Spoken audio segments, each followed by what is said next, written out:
Andrew, what's your top number this week? I mean, it's just I'm looking at two things: the direction of the country. Yeah. Probably the top one that I'm looking at. Yeah, right direction, wrong track. Yep. You're approaching 70% of the country saying that we're on the wrong track, which we talked about this before the show started. Like historical comparisons, maybe you could do the Great Depression. You could think about the Great Depression, maybe the very end of the Vietnam War, but even then it wasn't that bad. Watergate, Vietnam window. Yeah. So this is from Marquette. 69% of people polled here said the country was in the wrong direction. And this is typically a very strong indicator of, change elections. So you expect these midterm elections to be change elections because they're generally a referendum on the president. And this number tells us how powerful that trend is.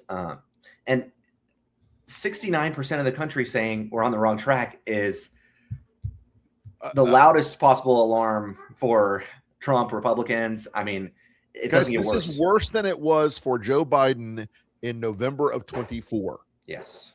It is a number. This is, I want you to imagine the Republican Party as the dinosaurs out in that primeval swamp, chewing away at whatever vegetation they can find and looking up and saying, what is that bright light in the sky? It's the fucking comet coming to kill you all. Yeah. This is a deadly number. The other one we're looking at is Trump's approval, obviously. We're banging pots and pans. She likes to cook. So we're in the kitchen. Trump's approval is also dreadful and terrifying for him. Yeah, this is just Marquette's polls, folks. Right. But across the board in every public poll that I saw in the last week, Trump had once again had declines in his approval. Yeah, the declines continue. Now, I get the feeling that the trend is slowed somewhat because we're approaching the floor of his support. You know, if he goes below 35%, I'd be surprised.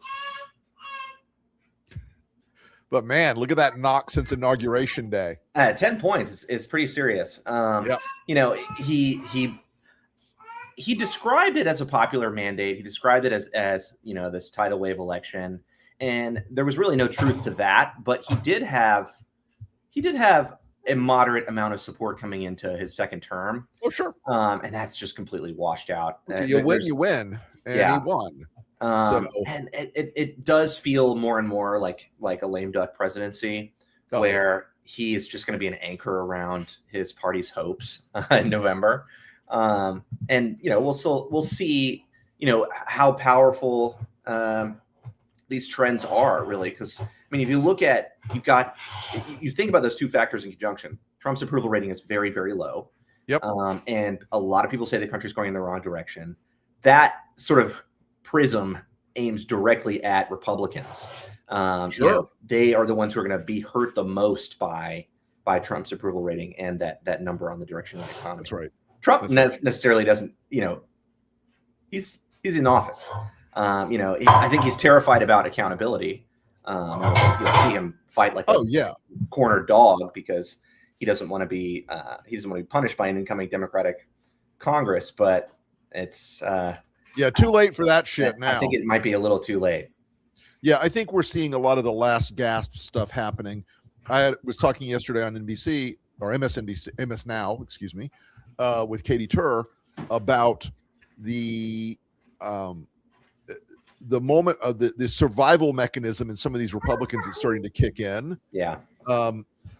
As the primaries roll up, we're going to see more people in the Republican side who are in danger finding a way to suddenly realize that, I'm not a total supporter of Donald Trump.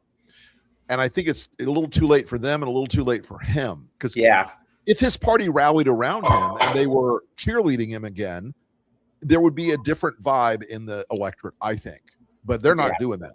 Yeah. And that I think that plays into something we talked about last week, where it's, you know, if you're halfway with Trump, you don't get anything out of it. If you're Susan Collins, you don't get anything out of it. Hold on. I've got to report an official bad dog. Jilly, you are not supposed to be on that couch. But look at her. She's earned it. Look at that punum. She's earned it. She's earned it. She's old. She is old. Official bad dog, breaking bad dog news. What did the polls say about that? I don't know. Yeah. Where were we? We were talking about the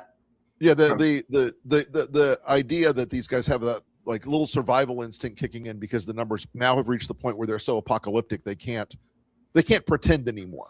No, they can't pretend, but also it's hard to weasel out of this situation that they're in, because for so long it's been just all about being loyal to Donald Trump and displaying that loyalty. That was the best way to win Republican voters. That was working in primaries. It still is, but sure, it doesn't have the same appeal with the independents that were coming along with Trump in 2024. Those people have all vanished from his base of support. I think, you know what, I think we should talk more about this on another show, because I haven't, and you and I haven't like worked out the numbers on this, but I think one of the misapprehensions about redistricting that the Republican Party has made, they made it in Texas, they misapprehended the Hispanic performance, but I think in Florida, possibly even in Tennessee and some other places, their redistricting trickery assumed they would maintain historical performance with independent voters, and I don't think that's going to happen.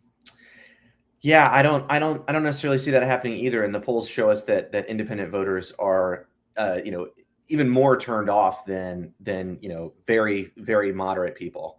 Sure. And it's you get this situation with redistricting where we talked about this before. You spread the peanut butter too thin is what the term we've used.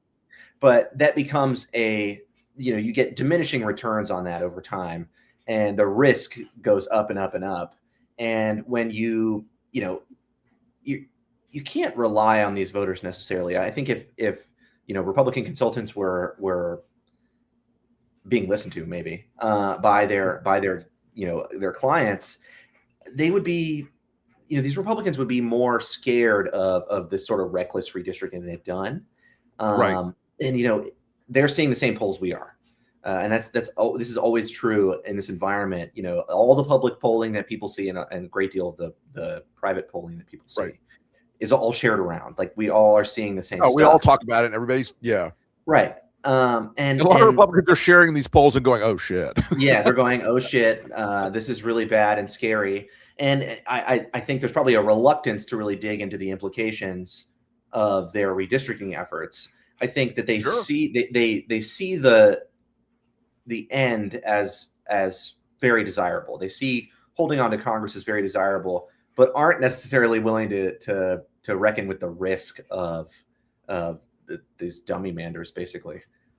I think that's really correct, and I think there's a degree to which we have all these presumptions about the permanence of coalitions. It's a lesson for everybody, Democrats and Republicans. Don't ever assume that your base is your base forever and ever. Amen. I mean, Democrats made that mistake with African American voters, and Trump ended up snatching a bunch of African American male voters. He punished them for it. And in 2016 and in 2024, that was outside the norm for what it should have been. If you look at that demographic permanence argument, demographics are not destiny, people.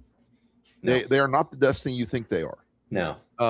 Because you look at the elder boomers, right? Were the hippies, guys, and now they are the strongest cohort of MAGA voters remaining. Is 70+ white people, right, in affluent suburbs and in exurbs. So that don't ever assume that the river is the same river you stepped in yesterday. No, in fact, you should assume that it's going to change. Yeah.